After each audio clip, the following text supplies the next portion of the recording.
مدرب جبان مع جيل جبان. الزمالك يتعادل مع الاهلي، الزمالك اتذكر بقى ياض. ايوه ما لازم تقول الزمالك خلاص يا جماعه، الزمالك بقى نفسيا راكبك.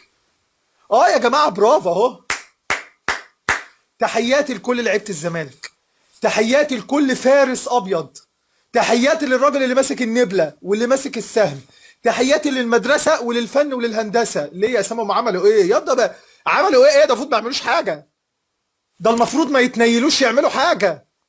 بطني وجعاني مش قادر اتعب اكتر من كده. المفروض ما يعملوش، المفروض ما يعملش، المفروض ما يلعبش، المفروض ما يبقاش موجود.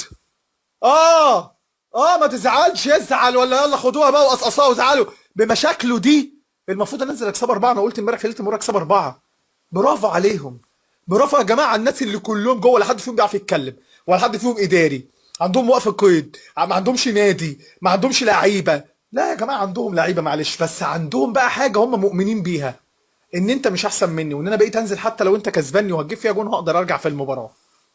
فريق عنده كل المشاكل دي، لعيبه ما بتقبضش مرتباتها، لعيبه بيراميدز نزل بلعها ثلاثه مع الرأفه، لعيبه ما بتاخدش مستحقاتها واللي بيمشي بيشتكي.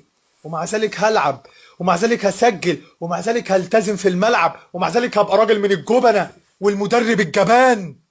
المدرب حسين الشحات، حسين الشحات مشكلتي معاه والله العظيم. انت عارف، انت ليك حد يخصني قوي بس ده بعيدا عن الكوره.